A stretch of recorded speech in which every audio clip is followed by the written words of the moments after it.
como esse nome, né, que é o Emanuel Swedenborg, talvez pessoas procurem por isso, a gente provavelmente vai ter esse vídeo aqui no próprio YouTube, e talvez as pessoas caiam aqui nessa nossa conversa sem entender o que é o SEC, porque às vezes a gente vai por um tema e não exatamente de encontro pela própria instituição, ainda não conhece, né? Então o SEC, que é o Centro de Estudos da Consciência, é um local, foi fundado, né, por Moisés Zagui, que é um espiritualista, e a nossa proposta aqui é a gente ir de encontro com a nossa espiritualidade, é a gente realizar uma busca pautada no bom senso, na coerência, através do esforço interior, né, para que a gente possa, de fato, compreender o que é essa espiritualidade que está à nossa volta e sair, talvez, de repetir, né, repetir aquilo que a gente lê, repetir aquilo que foi ensinado para nós, não só nessa, mas em muitas outras vidas, mas para que a gente passe de fato a ser a espiritualidade, a conhecer o que é essa energia, o que é essa consciência que está aqui, não só dessa, mas de outras vidas, e que a gente possa fazer um caminho de autodescoberta. Então, nós acreditamos, né, que para realizar esse percurso, a gente tem que estar livre de dependências, livre de estar vinculado a misticismo, pensamentos que às vezes podem limitar talvez alguma visão nossa, mas sim a gente ter a mente realmente muito aberta, né? E obviamente que eu falar isso aqui é uma coisa um tanto quanto resumida, né? Mas eu acho que a ideia é se a pessoa que estiver entrando em contato pela primeira vez achar que pode interessar, a gente tem então mais de 2.000 vídeos, tem o nosso site, que é o centrodeestudos.org, Instagram, tem tudo isso para você procurar mais informação, porque agora também a gente tem que entrar no tema, senão vai passar muito tempo, né? E a nossa ideia de trazer aqui o Emanuel Swedenborg, posteriormente a gente pode trazer outras pessoas, quem quiser inclusive dar sugestão, a gente pode avaliar sim a possibilidade de fazer outras biografias, outras personalidades, mas a ideia de trazê-lo é o fato da coerência na busca dele, principalmente no momento em que ela se deu, né? Que a Pan vai trazer um pouquinho do contexto da época agora, e também por ele estar relacionado à projeção astral. Aí a gente vai colocar um pouquinho mais para frente, mas o Moisés até coloca ele, cita ele dentro do curso de projeção que ele faz, já fez, como alguém que teve sim esse nível de experiência, que é a saída do corpo, que é a gente com consciência sair do nosso corpo enquanto a gente está dormindo, né? Um fenômeno espiritual. Mas então, pô, se você quiser comentar até, poxa, em que momento, né? Nasceu o Swedenborg, como que um pouquinho da vida dele. Sim, sim, acho que a ideia é bem tudo isso que você falou, Paty. A gente se inspirar em pessoas que deixaram um grande exemplo para a gente, né? Um exemplo, seja nas suas obras, enfim, a sua vida. E então vou falar um pouquinho dele para a gente trocando algumas ideias e que a gente possa conhecer melhor. Então ele nasce em 1688, né, na Ó, eu vou falar que nem Suécia. a André. Ah, não, desculpa, a gente não fez Autodescrição. autodescrição. E como eu digo, a André sempre disse, eu não estiver olhando para você, não é que eu sou mal educada, mas é porque eu estou olhando aqui as mensagens que estão chegando, tá? Tá Vou fazer joia. então a minha autodescrição que vai servir para você também. A gente sempre faz Ai, autodescrição ai. para alguém que não possa ver por alguma questão, até mesmo uma questão visual, possa acompanhar também aqui a nossa tela de alguma forma, né? Então, bom, eu falei no começo, né? Meu nome é Patrícia Cabral, eu sou loira, tenho cabelos curtos, então, como diz a André, eu sou bem clarinha quando ela me descreve. E estou vestindo aqui uma blusa azul marinho com os detalhezinhos, detalhezinhos brancos e estou num ambiente claro.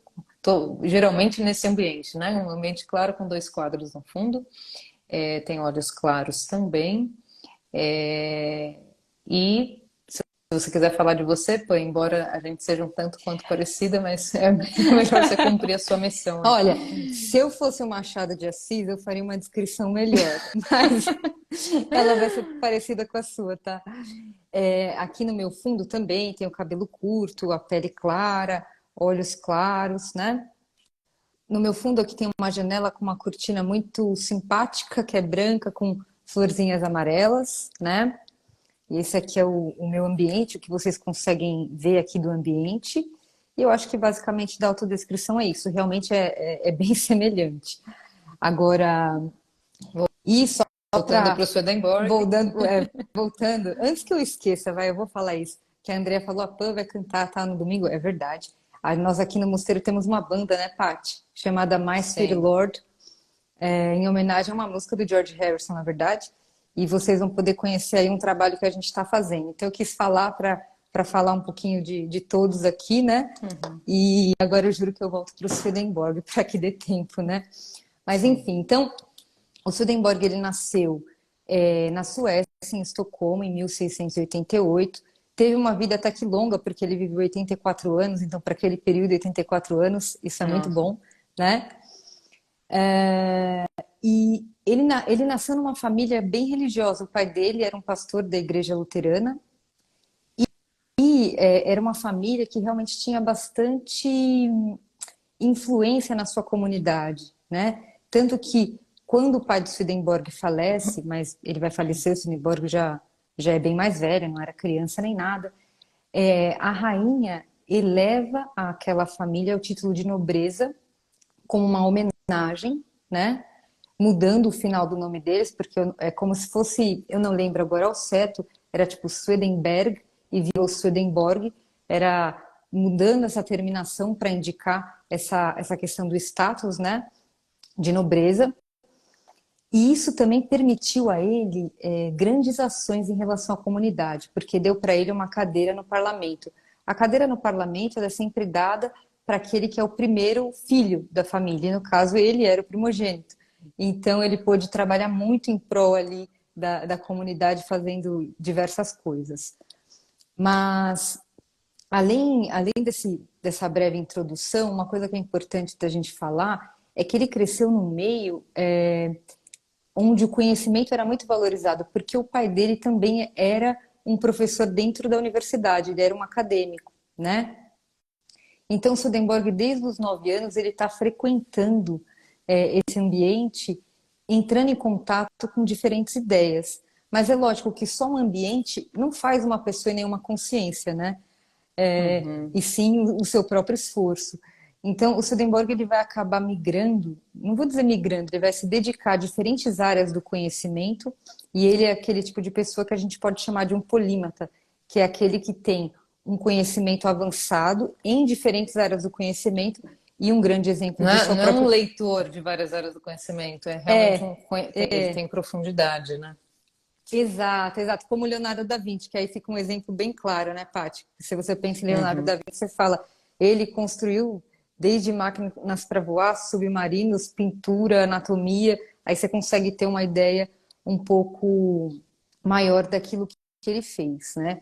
Então ele acabou se dedicando bastante porque uma das coisas que ele coloca e a formação dele religiosa, ela nunca se distanciou dele mesmo que ele tenha se dedicado muito dentro do caminho científico, porque as contribuições dele foram cerca de mais ou menos 70 obras, né?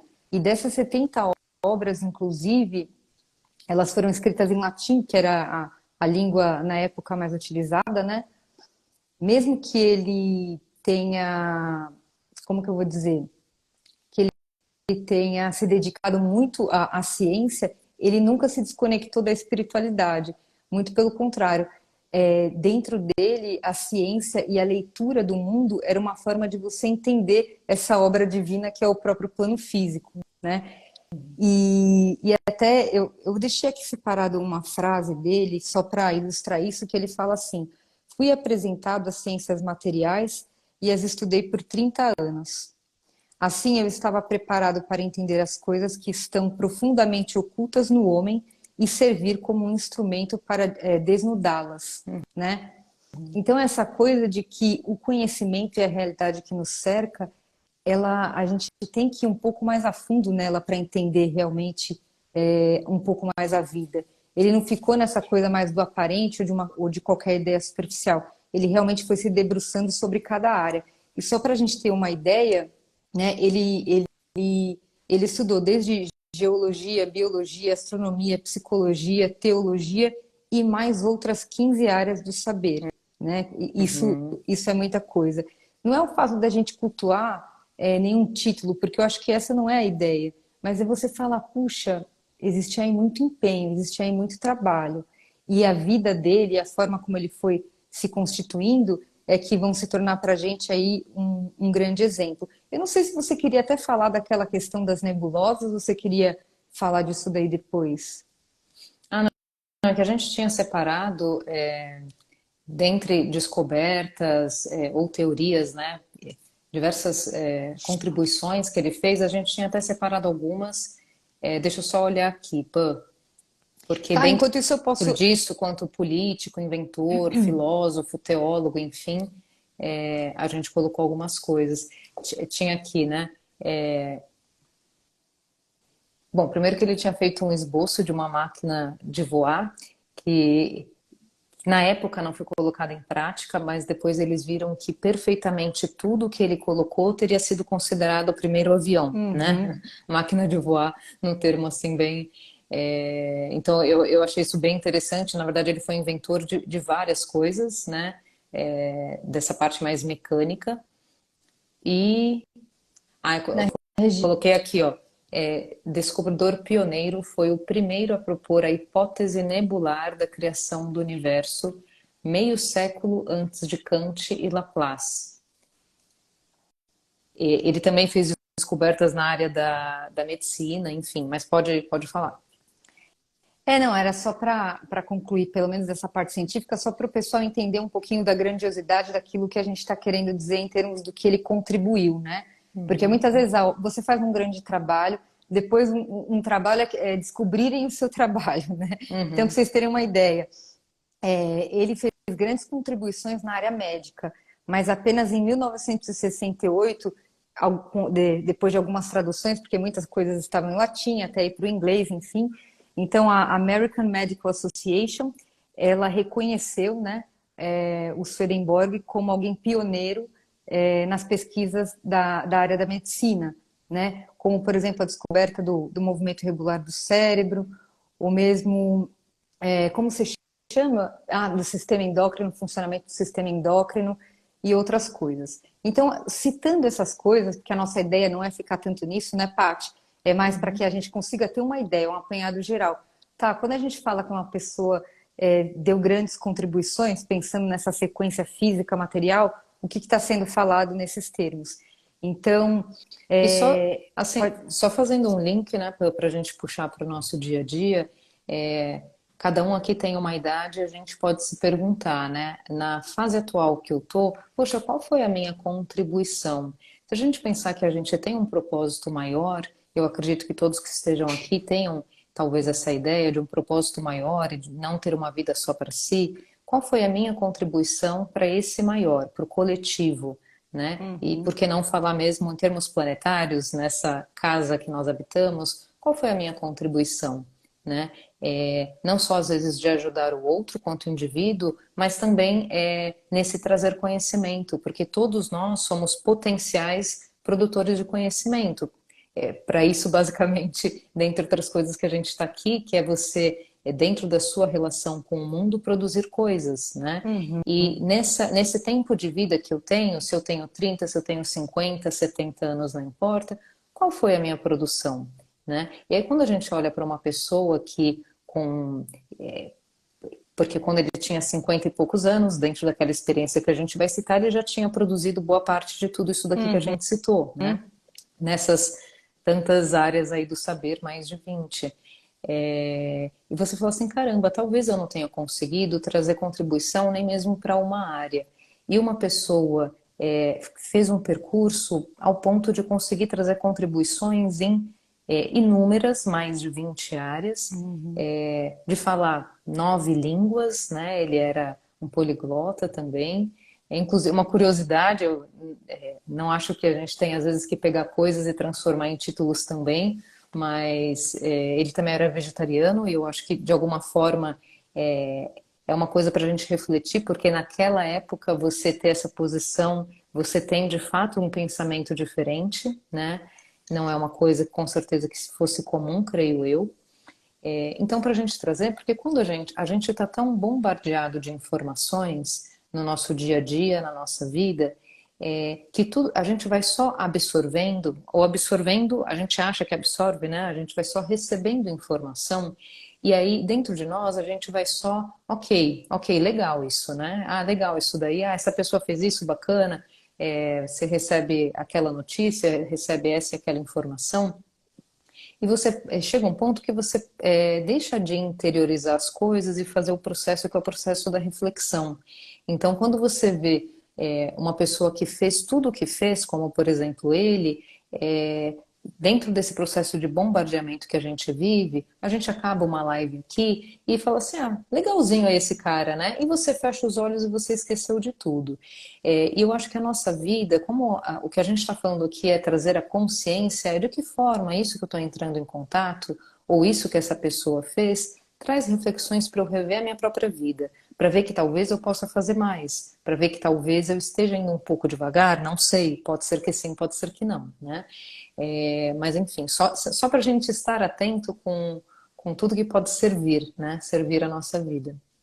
Com certeza, Paty, existe muito hoje em dia essa coisa de que o conhecimento, entre aspas, está na ponta dos nossos dedos, né? Você pega o seu celular e põe lá no Google quem foi isso, o que que é aquilo, e você tem uma resposta. Mas isso é só informação. O conhecimento é sempre uma relação que você tem com algo, né? Por isso que o conhecimento ele não pode ser colocado dentro de você, ele tem que ser vivido por você de alguma forma, né? E é isso que o Moisés sempre coloca para a gente em relação a tudo na vida, a espiritualidade. Você pode ler todos os livros sobre projeção astral, mas isso não vai tornar você um projetor astral lúcido, né? Quer dizer, Uhum. entrar em contato com informações que acresçam é um ótimo caminho, né? E a gente tem que fazer isso, se alimentar dessas coisas, mas a gente não pode ter a ilusão de que a gente sabe de fato daquilo. A gente entrou em contato com uma informação. O conhecimento é quando você passa a ser aquilo em algum nível, né? E é bom a gente se atentar a isso. Por isso que a vida dele é muito curiosa, de você ver como ele acabou tendo tantas e tantas produções, né? E Uhum. nesse sentido, Paty, eu acho legal a gente falar para as pessoas um pouco o que foi esse contexto histórico que ele viveu, né?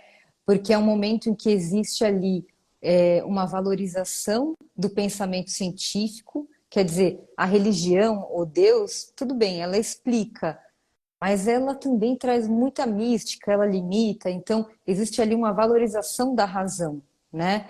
E é nesse contexto que ele está vivendo. Eu gosto até de falar do próprio René Descartes, que está 38 anos antes dele, ele justamente fez a base do racionalismo, né? E dentro de todo o racionalismo dele, ele conseguiu provar a existência de Deus, que é naquele famoso livro dele, O Discurso do Método.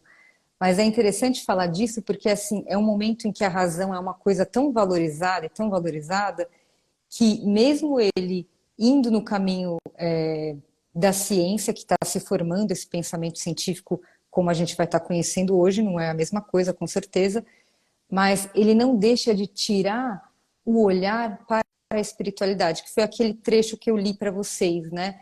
Conhecer o material profundo para que ele pudesse desnudar essa realidade complexa, né? Colocando Uhum. aqui em outras palavras.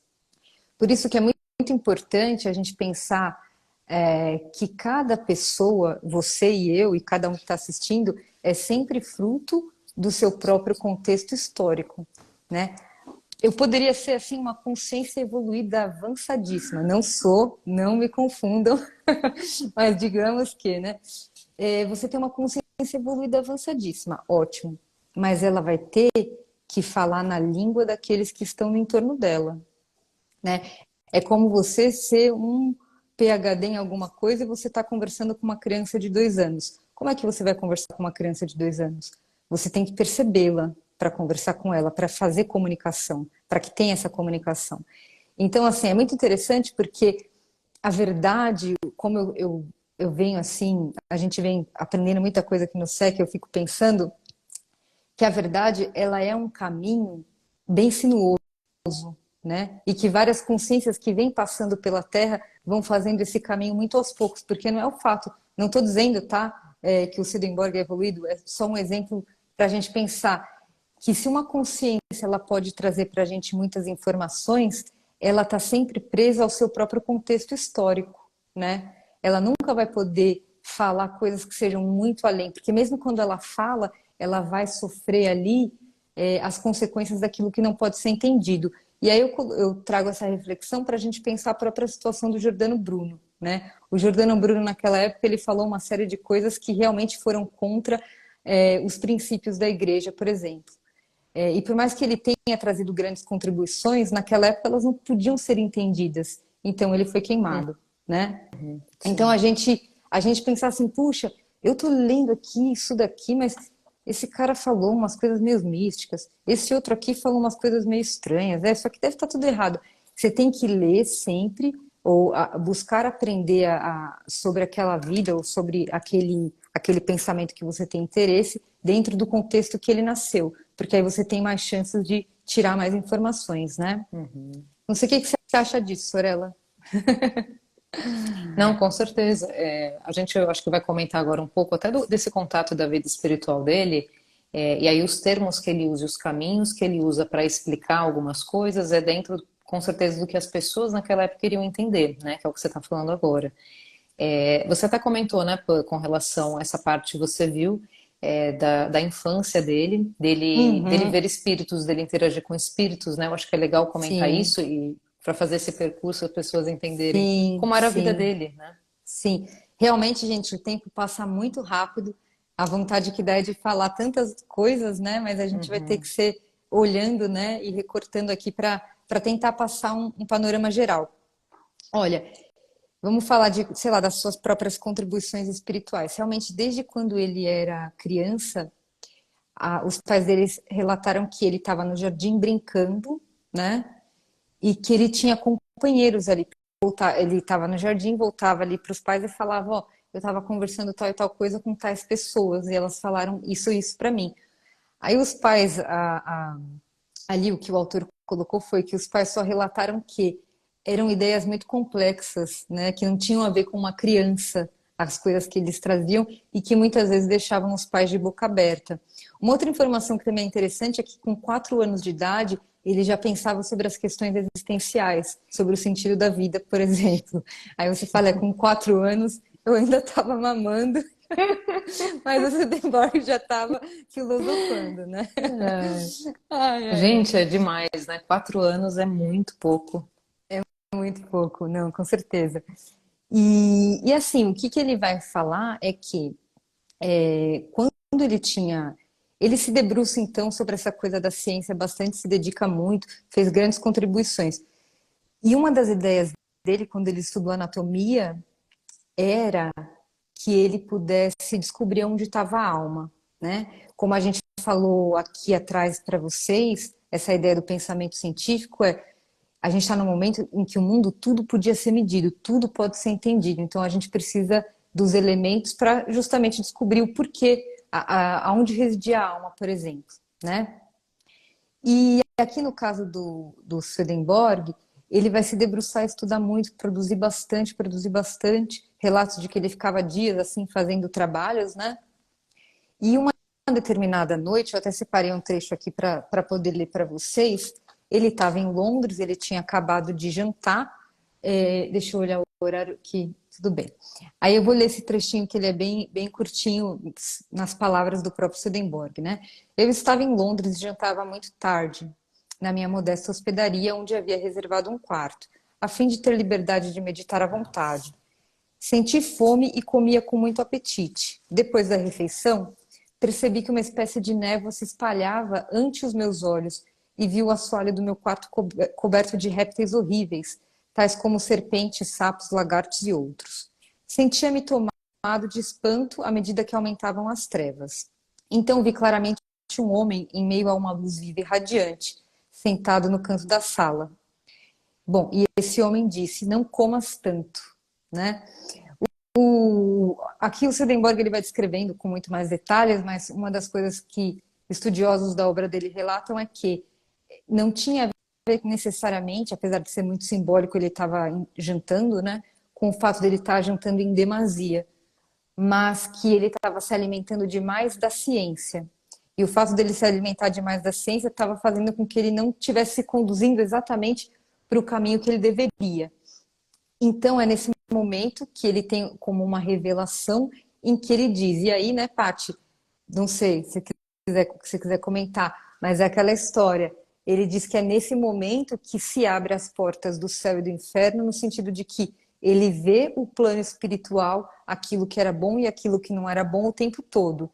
E o mais interessante da gente pensar na força, na persistência, na vontade de uma pessoa assim, é que a partir desse dia até o final da vida dele, que foram 27 anos, ele escreveu todos os dias tudo aquilo que ele via do plano espiritual. Ele fazia registros diários, né?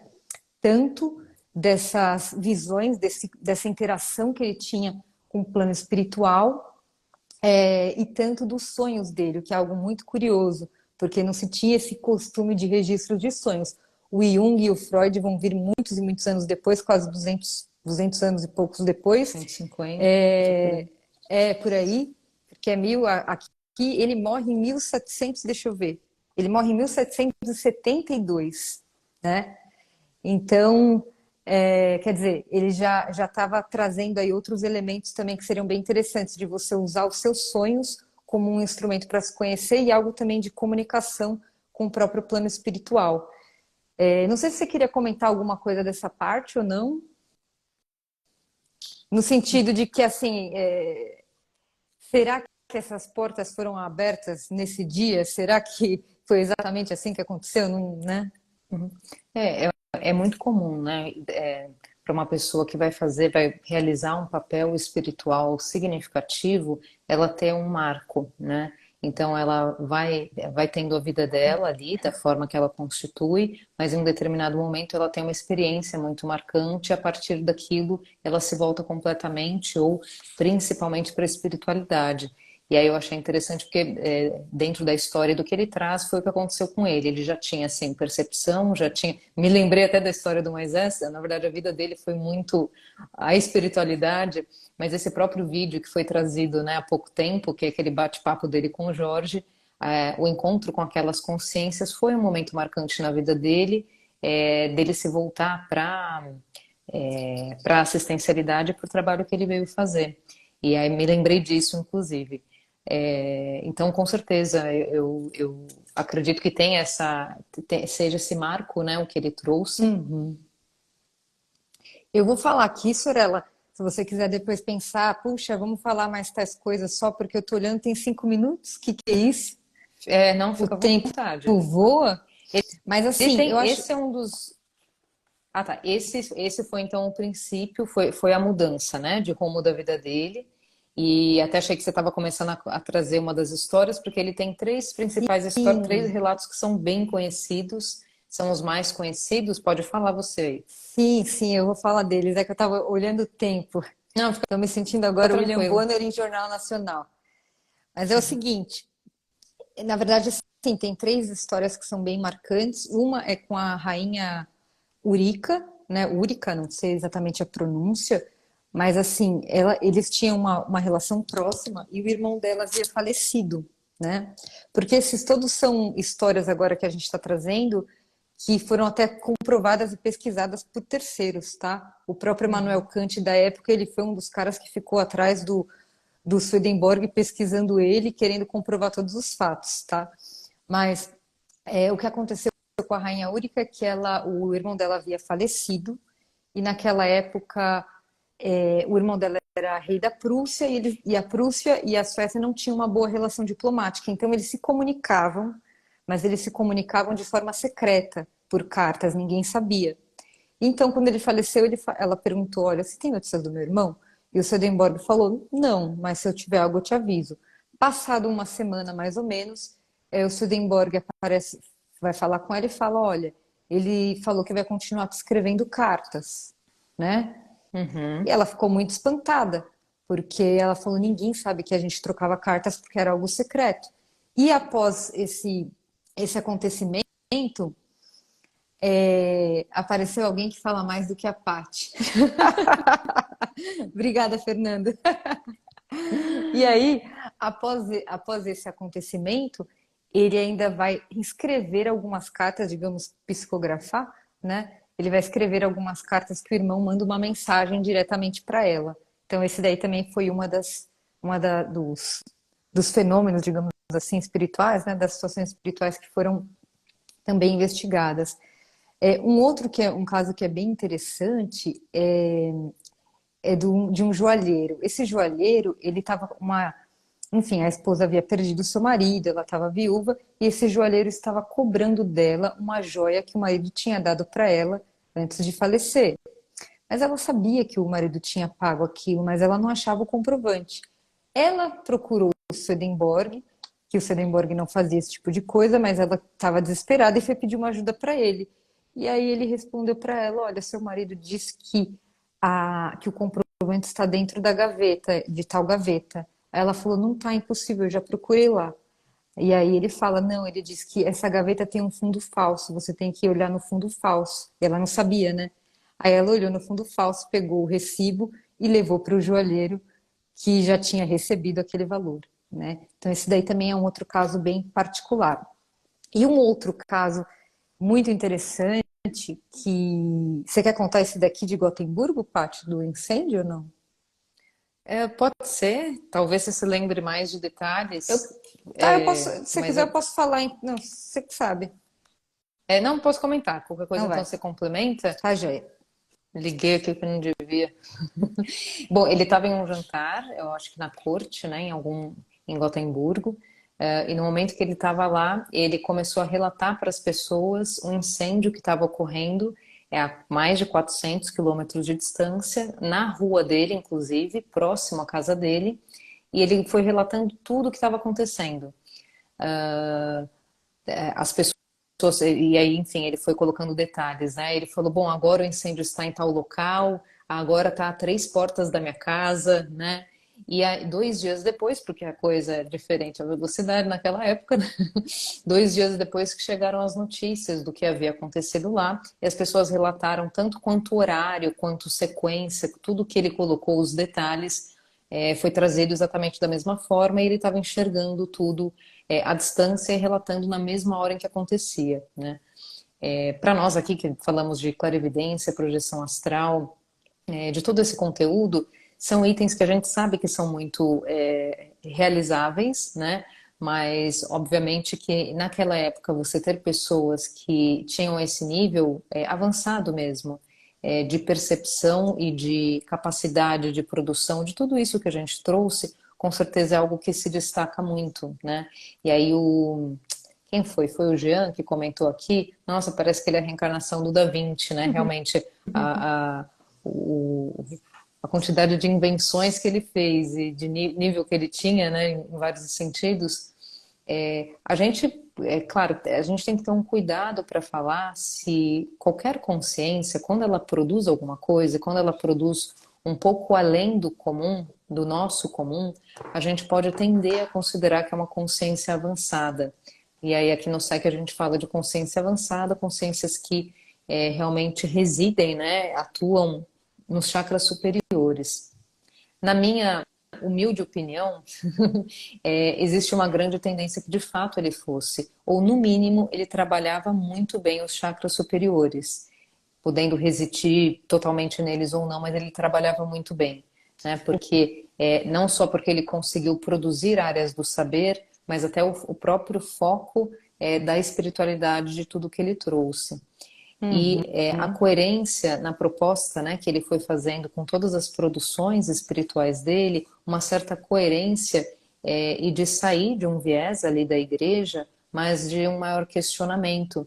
Então, eu acho interessante que quando ele trouxe, aí você me corrige também, Pan, mas quando ele Uhum. trouxe uma visão, né, que ele diz que Deus ou Cristo teria se revelado para ele com uma missão do que ele iria realizar, essa missão seria traga uma visão das escrituras, uma nova visão, né? Seria traga coisas que estão ocultas, que as pessoas não estão enxergando ali. Então, Uhum. assim, existem mensagens Uhum. importantes, mas dentro da forma que aquilo foi colocado, as pessoas não estão vendo importante, elas estão ali na interpretação literal, Uhum. né? Estão considerando uma Uhum. leitura literal, e não é isso. E aí ele fez, se eu não me engano, cerca de 40 textos que eram, esqueci o nome que isso tem, exígese. não me lembro agora a palavra, que seriam essas releituras, e ele iniciou esse trabalho em toda a Bíblia, mas ele não chegou a concluir, ele não foi até o final da Bíblia, mas ele foi fazendo toda essa releitura, escreveu vários livros, e os dois principais dele, né, seria O Céu e o Inferno, é um livro Uhum, só, né, O Céu e o Inferno, uhum. em que ele traz como habitam os espíritos, as consciências, nosso tempo aqui já deu, então a gente já vai encerrar. Mas como se deu, como é a vida dos espíritos fora desse plano físico. E aí ele traz realmente uma grande, um ponto de vista completamente diferente do que poderia se ter, porque ele não traz os opostos, né? Ele não traz aquela polarização que é céu e inferno, mas ele diz que Uhum. a realidade ela se dá em diversas camadas. Existem vários infernos, do menor até os mais piores, assim como aquilo que é bom, no sentido de que você vai se encontrar com o nível que você tá, de certa forma, é o que ele dá a entender. Ele E escreve por tem afinidade, né, Paty? As por pessoas se unem por afinidade, afinidade. isso. Exégesis, nada como nosso querido, Deve ter sido o Carlos, né? o Rodrigo. O Rodrigo. Então tá, eu não tô olhando aqui. E só para finalizar, então, eu acho que uma colocação muito pertinente que ele fala quando nós morrermos, nós vamos continuar a ser o que nós somos. E isso para mim foi demais, porque eu falei o que dentro de um pensamento religioso, principalmente mais antigo, se considera você morre, você é cristão, você vai para o céu, né? E não é isso. Você vai se encontrar com o que você é, você continua sendo o que você Uhum, é, né? Eu falei assim, uhum. nossa, isso é muito revolucionário para a época, né? Muito. Então, Lembrando que ele foi, né, Paty, perseguido e que ele foi muito criticado, porque é como se ele fosse um herege para a época, mas não sim, era. E ele mesmo se declarava, não, eu sou um servo de Deus. Então, olha só como é preciso ter todo um jogo de cintura para você dialogar com o que existe e ajudar o futuro a ser diferente. Que é essa sim, ideia do que a gente exatamente. falou, né? E o Pan, como o nosso tempo, a gente passou 4 minutos também, entramos quase 3 minutinhos atrasada. Tive um probleminha técnico aqui, mas a gente vai precisar concluir. Fica então a sugestão, tem até, vou mostrar o livro porque está aqui, tem um Pede para o livro. pessoal, Ah, a Andrea vai Andréia, colocar os livros aí para o pessoal. Fala só desse Manuel outro. Swedenborg, a É. pessoa que perguntou agora. E para quem estiver entrando, porque agora a gente faz o nosso trabalho. Falar só desse daqui também, que o Arthur Conan Doyle, que é conhecido como criador do Sherlock Holmes, ele fez todo um estudo da espiritualidade, né? Desde Swedenborg até o século, deixa eu ver como ele colocou, até o século XX. Então, e aqui o primeiro capítulo é dedicado ao Swedenborg. Então, aqueles que Uhum. tiverem curiosidade, enfim, a Dé tá com esses livros aí, e é isso, né?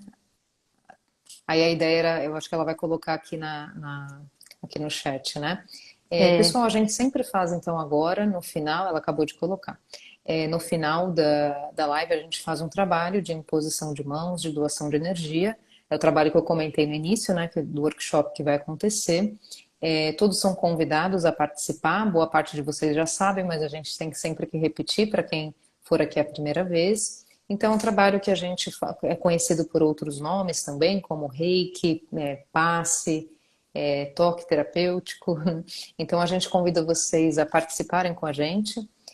Muitas pessoas que não realizam ainda, esse é um momento muito bom porque a gente, todos nós aqui conectados, nos unimos, mesmo que online, mesmo que à distância, para realizar esse trabalho de doação de energia, que é utilizado pelo plano espiritual para a gente, como uma contribuição, para a gente tentar tornar esse mundo um pouquinho melhor, né?